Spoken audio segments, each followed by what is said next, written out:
안녕하십니까. 만화공인중개사의 저자 이용훈입니다. 오늘은 민법 및 민사특별법 제46강, 공인중개사법 제45강 시간으로서 이 상가건물 임대차보호법을 같이 공부하도록 하겠습니다. 상가건물 임대차 보호법의 구성을 보면 1. 적용 범위, 2. 대항력, 3. 존속의 보장, 4. 차임 등의 증액 청구, 5. 보증금의 회수, 6. 소액 보증금 중 최우선 변제, 7. 확정일자, 8. 권리금 등이 있습니다. 먼저 첫 번째 적용 범위입니다. 상가건물 임대차 보호법은 어디에 적용이 되는가? 적용 범위는 바로 사업자 등록. 사업자 등록의 대상이 되는 상가 건물이 해당이 됩니다. 상가 건물 임대차에 해당이 됩니다. 그래서 그 상가 건물은 사업자 등록 대상이 되는 그 건물을 말하고요. 그 상가 건물 임대차에 대해서 적용을 하는데 기준이 있겠죠. 자, 그 기준이 환산 보증금이라는 걸로 나옵니다. 이 환산 보증금은 보증금 플러스 월세에 100을 더한 겁니다. 예를 들어서 보증금이 1억입니다. 그리고 월세가 100만 원이면 100만 원 곱하기 100 하면 1억이죠. 이런 경우에는 환산 보증금은 원래 있던 보증금 1억에 100, 월세 100만 원 곱하기 100한 이 1억 합쳐서 2억이 되는 겁니다. 환산 보증금이 이런 경우에는 2억이 됩니다. 자, 이 환산 보증금을 기준으로 적용을 하는데요. 자, 하나씩 보겠습니다. 먼저 이제 지역하고 금액이 바뀌어요. 이제 자, 보호대상, 보호대상, 환산 보증금 금액을 말합니다. 최고 금액을 말하는데, 자, 먼저 서울입니다. 서울. 자, 서울은 9억 원까지 보장을 해준다. 9억 원 이하. 자, 9억 원. 자, 과밀 억제 권역 및, 자, 과밀 억제 권역 플러스 부산입니다. 과밀 억제 권역하고 부산. 인천은 과밀 억제 권역에 들어갑니다. 이런 경우에는 6억 9천만 원, 6억 9천만 원까지 보호를 합니다. 다음은 이제 광역시입니다. 광역시. 물론 군지역이나 인천, 부산은 제외됩니다. 위에 있으니까. 그 다음에 플러스 세종 등. 세종, 파주, 화성, 안산, 용인, 김포, 광주를 말합니다. 이런 경우에는 5억 4천만 원까지 보호를 해줍니다. 자, 이제 그 밖의 지역입니다. 그 밖의 지역은 3억 7천만 원. 환산 보증금 기준입니다. 이렇게 보호를 해줍니다. 그래서 이 보호 대상, 보증금액 아까 월차임이 있는 경우에 그 월차임의 100을 곱한 금액을 보증금에 합산하는데 그것을 환산 보증금이라고 말씀드렸습니다. 그리고 이 법, 즉 상가건물 임대차 보호법은 일시 사용을 위한 임대차가 명백한 경우에는 적용하지 않습니다. 그리고 등기하지 아니한 전세계약, 미등기 전세계약입니다. 이런 경우에도 이 법을 준용합니다. 그리고 환산 보증금이 보호 대상 금액을 초과하는 경우에 상법법에서 규정하는 것 적용 여부를 보면, 자, 적용 대상 이 환산 보증금 관련해서 초과했어요. 환산 보증금을 이제 초과했어. 자, 초과하는 경우에 자, 적용이 되는 경우가 있고, 즉 상가건물 임대차 보호법을 적용하는 경우가 있고, 초과했을 때 적용하지 않는 경우, 이렇게 둘로 나뉩니다. 그래서 적용하는 경우에는 어떤 경우냐, 대항력, 그리고 계약갱신 요구권, 권리금, 3기 차임 연체와 계약 해지, 표준계약서 권장 등은 적용이 됩니다. 근데 비적용 대상, 즉 상가 건물 임대차 보호법이 적용되지 않는 경우, 어떤 경우냐면 최단기 보장, 우선 변제권, 최우선 변제권, 임자권, 등기 명령 등은 적용이 되지 않습니다. 그래서 이렇게 적용 범위를 알아봤고 대항력에 대해서 같이 알아보도록 하겠습니다. 자, 이번에는 대항력에 대해서 알아보겠습니다. 대항력. 그 대항력 요건은 등기가 없어도 건물의 인도, 자, 건물의 인도. 건물을 받았다는 얘기죠. 그리고 사업자 등록. 사업자 등록을 신청한 때. 자, 신청한 때. 에는 그 다음 날부터, 바로 다음 날부터 대항력이 발생을 합니다. 그래서 임차 건물의 양수인은 임대인의 주의를 승계하게 되어 있습니다. 대항력에 의해서. 다음 존속의 보장입니다. 존속의 보장. 그 임대차의 존속 기간은 최단기, 자, 최단기 1년. 네, 최단기 1년을 제한을 주는데 법정 보장이라고 합니다. 임차인은 1년 미만으로 정한 기간의 유효 주장은 가능합니다. 임차인은. 근데 임대인은 주장했을 때 임차인이 1년을 주장하면 그걸 들어야 된다는 얘기요. 그리고 임대차 종료 시 보증금 받을 때까지 이 기간은 유효합니다. 존속이 됩니다. 자, 이 존속의 보장에서 제일 중요한 규정은 뭐냐면 계약갱신 요구권이야. 계약을 갱신, 다시 신청한다는 얘기죠. 요구하는 권리입니다. 요구권. 자, 이 계약갱신 요구권. 임대인은 임차인이 임대차 기간이 만료되기 6개월 전부터 1개월 전까지 사이에 계약갱신을 요구할 경우 정당한 사유 없이 거절하지 못한다. 자, 임차인이 요구하면 임대인은 결국 들어줘야 된다는 얘기입니다.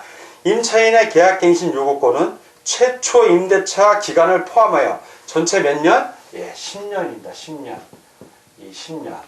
10년을 초과하지 않는 범위 내에서 행사가 가능하다. 10년까지 가능하니까 처음에 계약해서 1년, 그 이후에 9번 가능하다는 얘기입니다. 갱신되는 임대차는 존속기간을 1년으로 보고 전 임대차와 동일한 조건으로 다시 계약한 것으로 봅니다. 계약갱신 요구권은 보호대상 보증금을 초과하는 임대차에 대하여도 이건 적용됩니다. 계약갱신 요구권 워낙 중요하죠. 자, 다음은 이제 계약의 갱신입니다. 계약의 갱신. 그 상가 건물은 장사하는 거니까 1년만 장사하고 그만두는 사람은 없습니다. 보통 5년, 10년, 더 그 이상도 가죠. 그래서 계약의 갱신, 이게 법정 갱신은 주택 임대차 보호법의 내용과 동일합니다. 그러니까 서로 얘기 안 하면 자동으로 갱신이 되는 거죠.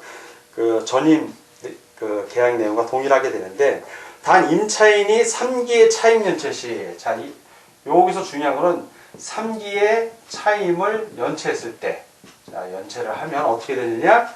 법정갱신은 적용되지 않습니다. 이때는 법정갱신이 적용이 되지 않아요. 그래서 주택임대차보호법에서는 2기의 차임 연체, 상가임대차보호법에서는 상가건물임대차보호법에서는 3기의 차임 연체, 요거 구분해서 알아두시기 바랍니다.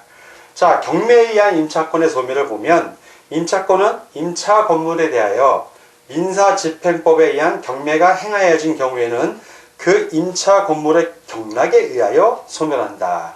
자, 임차 건물이 경매로 낙찰이 되면 그 임차권은 이제 경락에 소멸이 됩니다. 근데 요 다음 내용이 중요해요. 다음은 항상 보증금이 전액 변제되지 아니한, 보증금을 다 못 받았어. 플러스 어떤 규정이 있냐? 대항력 있는 임차권입니다. 즉 선순위, 일반적으로 가장 앞선 순위의 저당권보다도 앞선 거, 예, 그런 대항력 있는 임차권은 그러하지 아니하다. 대항력 있는 임차권은 보증금을 전액 변제받지 못했을 때, 보증금을 다 받지 못했을 때는 그러하지 아니하다. 즉 소멸하지 않습니다. 자, 이번에는 4. 차임 등의 증액 청구에 대해서 같이 알아보도록 하겠습니다. 먼저 차임 증액 제한입니다. 차임 증액 제한. 자, 차임은 첫 번째, 차임의 100분의 5, 증액을 하는데 5%죠. 100분의 5 초과 금지입니다. 초과 금지. 100분의 5까지 가능하다는 얘기입니다. 5%. 자, 두 번째, 증액을 했어요. 그러면 증액 후에 몇 년 이내? 1년 이내에는 증액을 못합니다. 증액을 못한다. 자, 이것이 바로 차임 증액 제한이고요. 두 번째, 월 차임 전환 시. 자, 보증금을 월 차임으로 바꾸는 거예요. 월 차임 전환. 전환 시 그 산정률을 제한합니다. 산정률 제한. 자, 어떻게 제한하냐면 보증금의 전부 또는 일부를 월 단위의 차임으로 전환하는 경우에는 그 전환되는 금액에 다음 중 낮은 비율을 곱한 월 차임의 범위를 초과할 수 없다. 자, 첫 번째, 둘 중에 이제 낮은 겁니다. 연 12%. 자, 연 12%. 월 1%라는 얘기입니다. 자, 이건 뭐 1할, 다른 말로 하면 1할 2푼이죠. 자, 1할 2푼 이내로 해라. 자, 월 1% 이내로 해라. 얘기고요. 두 번째는 한국은행에서 공시한 기준금리의 4.5배를 곱한 비율입니다. 그러니까 한국은행에서 정한 그 기준금리의 4.5배를 곱한 금액.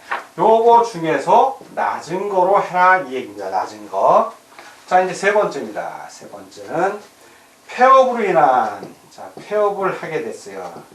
폐업으로 인한 임차인의 해지권입니다. 해지할 수 있는 권리. 자, 이건 코로나 때문에 이제 발생한 건데, 보겠습니다. 임차인은 감염병의 예방 및 관리에 관한 법률에 따른 집합 제한, 모이는 걸 금지한다는 얘기죠. 제한 또는 금지 조치, 운영 시간을 제한한 조치를 포함합니다. 그러한 금지 조치를 총 3개월 이상, 자, 3개월 이상 받음으로써 발생한 경제 사정의 중대한 변동으로 폐업을 할 경우입니다. 자, 폐업한 경우에는 임대차 계약을 해지할 수 있다. 그래서 이 일에 따른 해지는 임대인이 계약 해지 통고를 받은 날부터 몇 개월? 3개월입니다. 역시. 자, 3개월이 지나면 효력이 발생한다. 자, 이렇게 차임 등의 증액 청구에 대해서 같이 알아봤습니다. 자, 이번에는 보증금의 회수에 대해서 같이 알아보도록 하겠습니다. 보증금 회수. 그 우선 변제권의 보장입니다. 우선 변제권 보장. 그 대항 요건 인도하고 건물의 인도하고 사업자 등록 신청을 한 때이죠. 그 다음 날부터 이제 대항 요건이 발생하는데, 대항 요건을 갖추고 관할 세무서장으로부터 확정 일자를 받은 임차인은, 자, 대항력 플러스 확정 일자를 받은 이런 임차인입니다. 임차인. 자, 이런 임차인은 경매 또는 공매 시 임차 건물의 환가 대금에서 누구보다 우선한다. 이게 핵심이에요. 후순위 권리자입니다. 후순위 권리자. 즉, 이 임차인보다 후순위인 권리자. 임차인보다 선순위가 아니라 후순위라는 거 꼭 기억해 주시기 바랍니다. 후순위 권리자, 그 밖의 채권자보다 우선하여 보증금을 변제받을 권리가 있다. 임차인보다 앞선 선순위 권리자보다는 못하지만 그 후순위 권리자보다는 먼저 변제받을 권리가 있는 겁니다. 다만 임차인이 임차 건물을 양수인에게 인도하지 아니하면 1항의 보증금을 수령할 수 없다. 즉, 그 보증금 변제받을 때, 즉 법원에서 이제 배당 받을 때, 그때 보증금을 수령하려면 그 건물을 양수인에게 줘야 된다는 얘기죠. 강제경매 신청 시의 경우입니다. 강제경매 신청 시 임차인이 집행권원으로 강제경매를 신청하는 경우, 이번에 임차인이 보증금을 받아야 되는데 못 받았어요. 그럼 법원에 경매 신청을 해서 강제경매를 이제 신청하는 경우입니다. 이럴 때는 반대 의미의 이행 또는 이행의 제공, 즉 집을 비워주는, 상가 건물을 인도해 주는 거, 그걸 말합니다. 반대 의미의 이행 또는 이행의 제공을 집행 개시의 요건으로 하지 않는다. 즉 건물에 있는 그대로 강제 경매가 진행이 된다는 얘기죠. 즉 배당 시에 물건, 즉 건물을 인도해 주면 되는 겁니다. 자, 이번에는 6번 소액 보증금 중 최우선 변제액을 같이 알아보겠습니다. 자, 이 소액 보증금 중 최우선 변제액은 지역에 따라 차등적으로 적용이 됩니다. 구체적으로 알아보면 먼저 서울. 자, 서울 같은 경우 상가 건물 임대차 보호법의 보호 대상. 자, 보호 대상 금액을 먼저 보면 9억 원이었습니다. 9억 원. 자, 9억 원. 이 중에서 소액 보증금은 어떤 경우냐면, 소액 보증금 금액이 작다는 얘기죠. 6,500만 원 이하입니다. 6,500만 원. 이거보다 낮아야 된다는 얘기고요. 요 6,500만 원 이하의 금액 중에서 최우선으로 변제되는 거, 최우선 변제액, 변제되는 금액을 말합니다. 요 최우선 변제액은 2,200만 원까지. 가능하다는 얘기입니다. 자, 서울이 이렇게 규정이 되고요. 자, 이제 과밀 업체 권역입니다. 과밀 업체 권역 등. 자, 보호 대상은 아까 이 보호 대상은 이제 요거는 상가 건물 임대차 보호법의 보호 대상을 말하는 거예요. 지금 우리가 공부하는 것은 소액보증금하고 최우선 변제액을 공부하는 거고요. 자, 과밀 업체 권역에서의 보호 대상은 6억 9천만 원이었습니다. 6억 9천만 원. 자, 이제 소액보증금은 얼마냐? 5,500만 원 이하가 되고요. 최우선 변제액은 1,900만 원이 되겠습니다. 과밀업체권역. 다음은 이제 광역시 등입니다. 자, 광역시 등. 자, 광역시 등의 상가 건물 임대차 보호법의 보호 대상은 5억 4천만 원 이하였고요. 자, 그리고 소액보증금은 3,800만 원 이하입니다. 자, 그 중에서 최우선 변제액은 1,300만 원이 되겠습니다. 1,300만 원 이하입니다. 그러니까. 자, 이제 그 밖의 지역입니다. 그 밖의 지역. 그 밖의 지역은 보호 대상, 상가 건물 임대차 보호법의 보호 대상은 3억 7천만 원 이하였고요. 자, 소액보증금은 3천만 원 이하입니다. 3천만 원 이하. 그리고 최우선 변제액은 역시 1,000만 원 이하가 되겠습니다. 자, 그래서 보호 대상의 판단 기준, 요 보호 대상의 판단 기준은 환산 보증금이라고 했습니다. 보증금, 요거는 보증금 플러스 월세 곱하기 100. 요거 합한 겁니다. 그리고 최우선 변제, 이 최우선 변제액은 그 임대 건물가에 임대인이 소유한 대지가액을 포함합니다. 그 임대 건물가액의 2분의 1 범위 내입니다. 왜 이럴까요? 왜냐하면 그 앞선 선순위 저당권자 등 그런 사람들도 배당을 받아야 되잖아요. 그 사람들도 보호해 줘야 되니까 채권자로서.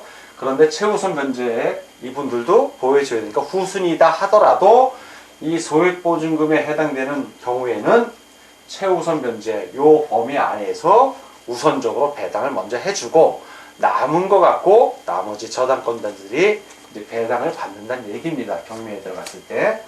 자, 이렇게 소액보증금 중 최우선 변제액을 알아봤습니다. 자, 이번에는 상가 건물 임대차 보호법 7. 확정일자 및 임대차 정보의 제공과 8. 권리금에 대해서 같이 알아보도록 하겠습니다. 자, 이 확정일자 부여하는 거는 누가 한다? 그렇죠. 상가 건물의 소재지 관할 세무서장이 합니다. 세무서장.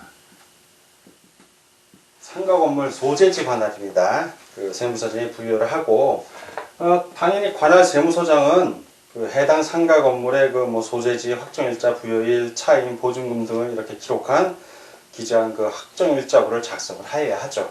자, 이렇게 작성을 해야만 그걸 바탕으로 임대차 정보를 제공해 줄 수 있는 겁니다.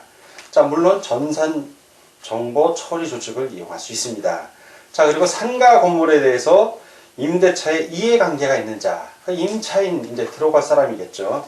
자, 이해관계가 있는 자는 관할 세무서장에게 해당 상가 건물의 확정일자 부여일, 차임, 보증금 등 정보의 제공을 요청할 수 있습니다.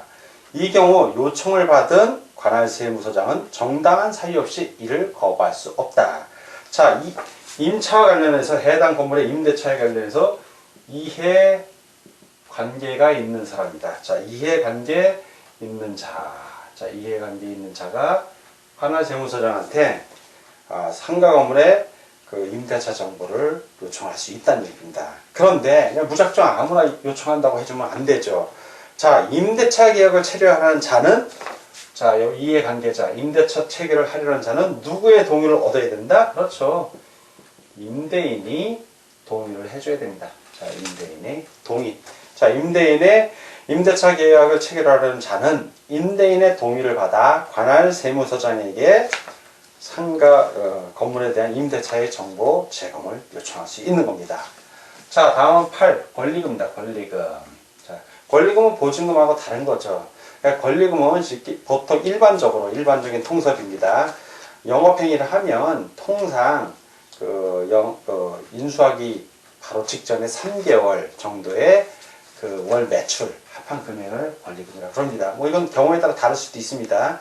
그리고 이 권리금의 대부분은 일반적으로 여러분들 영업권이라고도 하고 인테리어 비용 처음에 들어가잖아요. 임차하고 내가 그 상행위를 하려면 인테리어 비용 들어가고 거기서 열심히 영업하느라고 갈고 닦은 노하우라든가 그런 거와 관련된 겁니다. 그러니까 임대인하고는 직접적으로 관련이 없죠. 임차인끼리의 얘기입니다. 자, 그래서 먼저 권리금의 정의에 대해서 한번 읽어보겠습니다. 권리금이란 임대차 목적물인 상가 건물에서 영업을 하는 자 또는 영업을 하려는 자가 영업시설, 비품, 거래처, 신용, 영업상의 노하우, 상가 건물의 위치에 따른 영업상의 이점 등 유형, 무형의 재산적 가치의 양도 또는 이용 대가로서 임대인, 임차인에게 보증금과 차임 이외에 지급하는 금전 등의 대가를 말한다. 자, 여기 여러분들 이 정의에서 꼭 주의해 주세요. 일반적으로 우리는 임대인하고 아까 저도 말씀드렸지만 임대인하고 직접적인 관련이 없다고 했는데 이 정의에 보면은 임대인, 임차인에게 보증금과 차임 이외의 지급하는 금전 등의 대가를 말한다 라고 나옵니다. 그래서 요 임대인, 임차인에게 이 문장 임대인이 있다는 거 꼭 기억해 두십시오. 자, 그리고 권리금 계약이라고 있어요. 권리금 계약이란 신규 임차인이 되려는 자가, 자, 새로 임차를 하려는 사람이다. 신규 임차인이 되려는 자가 기존 임차인이죠. 임차인에게 권리금을 지급하기로 하는 계약을 말합니다. 자, 권리금과 권리금 계약에 대한 이제 정의를 알아봤고요. 자, 이번에는 권리금 회수기회 보호등입니다. 권리금 회수기회 보호에 대한 규정을 좀 살펴보겠습니다. 그 임대인은 임대차 기간이 끝나기 6개월 전부터 임대차 종료 시까지 다음의 어느 하나에 해당하는 행위를 함으로써 권리금 계약에 따라 임차인이 주선한 신규 임차인이 되려는 자로부터 권리금을 지급받는 것을 방해해서는 아니 된다. 예, 권리금 회수기에 보호하는 규정입니다. 다만 임차인의 계약갱신 요구를 임대인이 거절할 수 있는 정당한 사유가 있는 경우에는 그러하지 아니하다. 자, 다음에 어느 하나에 해당하는 행위를 좀 살펴보겠습니다. 첫 번째는 임차인이 주선한 신규 임차인이 되려는 자에게 권리금을 요구하거나 임차인이 주선한 신규 임차인이 되려는 자로부터 권리금을 수수하는 행위. 자, 권리금 수수행위입니다. 수수행위. 그런 거 하면 안 된다는 얘기죠. 수수행위. 자, 두 번째, 요 방해 행위를 네 가지가 나옵니다. 법에. 두 번째, 임차인이 주선한 신규 임차인이 되려는 자로 하여금 임차인에게 권리금을 지급하지 못하게 하는 행위. 권리금 지급하지 못하게 하는 행위. 역시 이거 방해하는 행위입니다.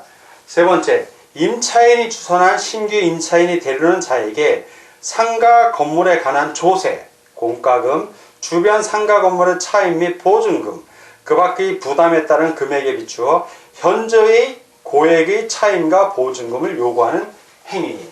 자, 현저히 고액.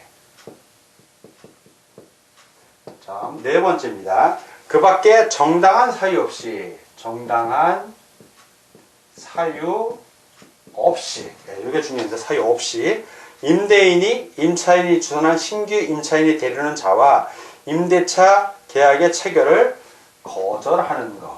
자, 거절하는 행위. 자, 이런 행위는 하면 안 돼요. 방해하는 행위로 규정이 됩니다. 이런 행위를 하여서는 아니 된다. 다음 2. 다음이 어느 하나에 해당하는 경우에는 상기한 1-4 요겁니다. 요거에 정당한 사유가 있는 것으로 본다. 자, 그럼 어떤 경우가 정당한 사유가 있는 것인지 봅니다. 첫째, 임차인이 주선한 신규 임차인이 되려는 자가 보증금 또는 차임을 지급할 여력이 없는 경우. 요거 첫 번째는 여력이 없는 경우, 지급할 여력이 없는 경우. 자, 두 번째는 임차인이 주선한 신규 임차인이 되려는 자가 임차인으로서의 의무를 위반할 우려가 있거나 그 밖에 임대차를 유지하기 어려운 상당한 이유가 있는 경우. 자, 유지하기 어려운. 자, 어려움. 이런 경우고요. 세 번째는 임대차 목적물인 상가 건물을 1년 6개월 이상 영리 목적으로 사용하지 아니하는 경우 1년 6개월 이상 영리 목적으로 사용하지 않는 경우. 자, 네 번째는 임대인이 선택한 신규 임차인이 임차인과 권리금 계약을 체결하고 그 권리금을 지급한 경우. 임대인이 선택한 신규 임차인입니다. 자, 이렇게 네 가지 경우가 있는데 이거는 정당한 사유에 해당이 됩니다. 자, 그래서 지금 이게 첫 번째 규정이고 이게 이제 두 번째 규정인데 세 번째 규정을 보면 임대인이 이 일을 위반하여 임차인에게 손해를 발생하게 한 때에는 그 손해를 배상할 책임이 있다. 방해 행위를 해서 손해를 발생하게 하면 손해를 배상해야 된다는 얘기입니다. 이 경우 그 손해배상액은 신규 임차인이 임차인에게 지급하기로 한 권리금과 임대차 종료 당시의 권리금 중 낮은 금액을 넘지 못한다. 높은 금액이 아니라 낮은 금액을 넘지 못합니다. 4. 3에 따라 임대인에게 손해배상을 청구할 권리는 임대차가 종료한 날부터 몇 년 이내 3년 이내에 행사하지 아니하면 시효의 완성으로 소멸된다. 그래서 이 손해배상 청구 권리는 소멸시효가 3년이라는 거 꼭 기억해 두시기 바랍니다. 자, 오늘은 민법 및 민사특별 제46강 그리고 공인중개사법 제45강 시간으로서 이 상가건물 임대차 보호법에 대해서 같이 공부하였습니다. 오늘 공부하느라고 수고 많으셨습니다. 다음 시간에 뵙겠습니다. 감사합니다.